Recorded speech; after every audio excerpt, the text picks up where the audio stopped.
What is a unique game you played as a child? We were inadvertent LARP'ers. My friend lived on a mini farm. They had chickens, llamas, and goats, and his mom would make up Ziploc bags of Monopoly money and hide them all over the place. We would go out and fight imaginary bad guys and find the bags of money so we could upgrade our gear. I was the cleric, so I started with a staff which I upgraded to silver, duct tape on the ends, then later to metal. We hammered Mountain Dew Kansas metal end pieces. We made suits of armor out of cardboard boxes which we upgraded similarly. The best was the road by his house. It was the river, and whenever a car would go by it would represent some sahags, water monsters, jumping out. So we would come flying out of the bushes and start swinging our homemade weapons like crazy people. It was the early 90s in the middle of nowhere. Edit. Instead of answering everyone individually. TL. Doctor, we stayed in contact through high school. I went on an epic cross-country Amtrak trip when I was 16 with them. We drifted apart for about 15 years before reconnecting on Facebook. I made his mom cry good tears when I was able to tell her just how much she meant to me growing up. That sounds awesome and epic in every aspect. It was so amazing, especially since it was a single mom raising 4 kids, and somehow not only did she make it work, she provided an amazing experience. I was crushed when they moved at the start of 6th grade. Definitely a turning point in my childhood, as I never really made friends like that again. Elevator. Someone would go into the furnace room, shut the door, and they were in the elevator. The rest of us would rearrange the family room and bring in different props to demonstrate that we were on a different floor. We changed outfits, accents. We played this for a good year. This is pretty hilarious and very imaginative. I'm reminded of the David S. Pumpkin skit on SNL. When Addie, the first Black American Girl doll, came out, my friend and I became fascinated with her stories about escaping from slavery. We would spend hours playing the slave game, pretending we lived on a plantation.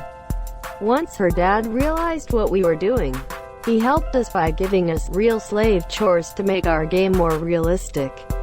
Our dumbass 8-year-old selves were folding laundry and raking leaves until it was the right time in the game to flee the plantation for the Underground Railroad. Our parents would then pack us slave snacks in case we got hungry on the journey. We'd be having the time of our lives munching on a dry piece of white bread, while our brothers ate Dunkaroos and laughed in our faces. Edit. To answer some people's question and paint a clearer picture, my friend and I are about as white as it gets. In American Girl doll terms, think Kirsten Larson or Molly McIntyre. When my friend's brother found out what we were playing, he told us we were idiots because only black people were slaves in the olden days. This had literally never occurred to me, and I remember feeling very confused and overcome with what I now know to be a sense of white guilt. We were devastated with this plot hole in our game, but quickly found a loophole that allowed us to continue playing for months and months. Our characters weren't always in slavery. It was their punishment after they tried to help other slaves. Also sometimes their Freaky Friday style mix-ups, and sometimes witches made it happen. I don't know. We were kids. Also, obligatory thank you to the kind, but maybe a little racist, folks who showered me with precious metals. You will receive handwritten thank you notes in the mail once I find out where you live. I'm cracking up at real slave chores. Smart dad. Yeah, but can you imagine if a neighbor asked the kids why they were suddenly so well behaved and they excitedly responded, "We're Dad's slaves." Quote, removed. Jesus Christ, this is so dumb and something my brothers and I would have totally done. Edit. Neat. First silver. Thanks faceless stranger. Edit 2. And first gold. Ah shucks. Asterisk haha Drew lost, just look at that loser down there. Asterisk points to the bottom of the pool. Elon starts laughing. Edit. Thanks for my first gold. My sister and I created the Slug Wars. Basically, two combatants got backwards into a sleeping bag so their feet were hanging out of the head hole. Then, you blindly battled to the death. Great times. Edit. It's nice to meet so many people who also served in the Slug Wars. Thank you for your service. Hey Frank, wanna play Night Crawlers? Holy hell, this blew up. Whoever gave the gold, you truly are the dayman. Night falls and magic stirs. My cousin and I were convinced that his neighbor's house has diamonds in the garden. We found a bunch of shiny diamond-shaped things in their yard scattered in random places. We used to dig up the dirt hoping no one would notice to find more of these diamonds. I think we found 10 and we split them in half. We would come back again and again looking for the monsieur. We made a promise not to tell any other kids or our parents about the monsieur. One day my mom found one of my diamonds in the pocket of my trousers and asked me if she should throw it. I was shocked. Why would she throw away an expensive diamond? Turns out, they were glass teardrop pieces of an old chandelier they threw away. I was so disappointed because we even planned to buy a Lamborghini with the money. Bummer. Edit. Thanks you for my first silver. And my first gold. Thank you kind strangers. We would take Dad's snuff can full of rocks and tape it shut. Then we all face the same way as the designated person threw the can way out in the open pasture at night. All players set out to find it, and if you picked it up and made it back to the finish line, it was a point. The rocks were audible if shaken. If you were able to tackle the runner before he crossed the line, no point in rethrow. First to 5 wins. Our first to break a bone loses. Greater than our first to break a bone loses. I feel like there's a story here. No, it's just an extra rule to encourage the kids to really put their all into their tackles. We made up a game called camera tag, basically hide and seek, but it would have to be in the dark. And you have to have a camera. If you spot someone, you have to take a picture of them with the flash on. If they're in the picture they get caught and they're out. Then someone find an old SD card full of random pictures of kids in the dark, creepy stuff. That sounds cool. My horses. Whenever we were on a road trip, or honestly on any sort of drive, my family would try and spot horses before anyone else did. You had to shout, "My horses," and then count them as it was a running tally, but no one ever really kept score once the trip finished. Whoever had the most was the winner. There was a way to get back in the game, however. If you drove past a graveyard or church cemetery, you could yell, "Bury your horses," and everyone who had horses would go back to 0 except the one who spotted the cemetery. It was a cutthroat game, and if someone had a lot of horses, i.e. just drove past a farm and brother has 13, then the whole family would be on high alert looking for cemeteries. It was a fun way to pass the time. I've unconsciously played the game in friends' cars because I'm so conditioned at this point, and it scared the shit out of them, haha. It was dead quiet and we drove past a farm. Monsieur, I ain't giving up this chance to get ahead. Got my friends playing it now and I'll keep the tradition alive. Get it. Thank you guys for the gold and silver. I had no clue that this game was so popular. We thought about playing with cows, but the numbers would have been so high, haha. Horses were more rare and thus everyone had to be on high alert to spot the Monsieur good times. My brother and I would throw a bouncy ball at the stairs and then try to be the first to track it down. This kept us busy for hours.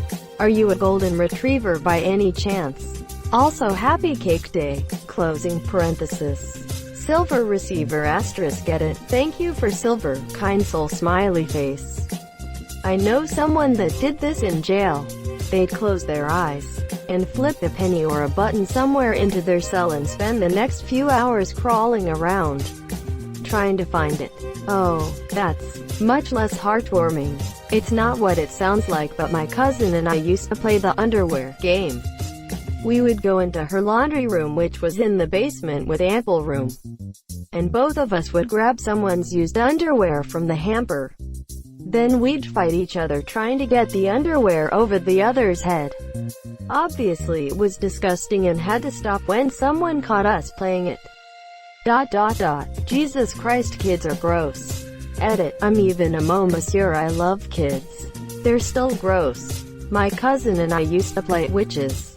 We basically made like a million poems about wishing harm on everyone we hate and would run around in the forest cursing the monsieur. We also did more wholesome stuff, like picking up twigs and leaves to put in our potion pots. The potions were also usually to curse people though. My cousin and I made a potion once mixing everything we could find in my grandfather's shed into a huge bucket. It was mostly gasoline and chalk, and we knocked the entire bucket over by accident, killing about a 20-foot stretch of bushes. He was not happy with us. The bomb game. We threw a ball around and if you got hit, you had to lie on the ground for 5 seconds before returning to the game. My sister and I and our brother, like cousins, would play this against our uncles, and although I'm pretty sure if we actually kept score, we kicked their asses. Eventually all the uncles and my dad joined in and the youngest uncle joined the kids' team monsieur. He told us he played the bomb game in high school. My younger cousins actually believed this, and we wanted him on our team anyway because he was more like the biggest kid. It eventually became a family tradition. Back in the day when my family actually saw each other, my brother and I had a game we called the bomb game. But yours seems much more wholesome. My brother and I got matching Batman solid rubber balls shaped like the nuclear weapon of the same name. If the other brother enters your room, the bomb was thrown directly at their scrotum. Monsieur hit equals point. We never kept score, but we passively played this background game for at least a year or two. Edit. Fat boy to fat man because I'm an idiot and forgot the bomb names. I have a thing for tournaments. I don't know what it is, but I love brackets. I've read books with nothing but brackets of random shit. Best vegetable or best vacation spots and shit like that. On my summer breaks from school, I would stay up super late, like 6 a.m., and I would spend my time playing this tournament game while listening to sports talk radio. Basically I would write down the names of my friends and people I knew and fill out a bracket. I'd flip a coin to see who won. The first round started as best of 5 and they got progressively longer, with a loser's bracket that was best of 3. When a player got enough flips in his/her favor, they would move to the next round. After a champion was crowned, I would calculate all the winning percentages by hand and use their overall records to seed them going into the next tournament. I still have notebooks full of these tournaments in my parents' shed. What kind of job do you have now? Anything related to stats like this? I worked in television for about 15 years. Back in school now, looking to get into sports. Maybe as a tournament director somewhere? Use a bracket-style tournament to decide your major, then a second one to decide your job. We didn't really have a name for it, but when we were on the playground for recess in elementary school, we would play this game where one of us would go about halfway down the tube slide, where it's just like one big hollow tube like what you'd see at a big water park, just not as big obviously. And then someone else would slide down as fast as they could and try to dislodge the first dude. Usually he would fail. Then another would come down and try to dislodge the first 2 guys. Then another, until Big Mikey would come down and we would all fly out the bottom of the slide like a freshly unclogged pipe. This was because Big Mikey was like 5 times bigger than any of the other 3rd graders. Oh yeah? I think we actually called it Clog the Pipe, which sounds pretty gay now that I'm recalling it as an adult. Edit. Glad I'm not alone. Bucky, or bike hockey, even though only one person was on a bike. There were 3 of us, so the game was played 2v1. The 2 people are on rollerblades with hockey sticks and a ball, a hard plastic street hockey ball. The one person was on a bike. The object of the game was to shoot the ball between the wheels of the bike. If we got it through, we got a point. If he blocked it with his foot, he got a point. We had a approximately 50-yard stretch of our street we'd play on. We actually used to set a timer and play for 3 5-minute periods. Thank you so much for watching and have a good day.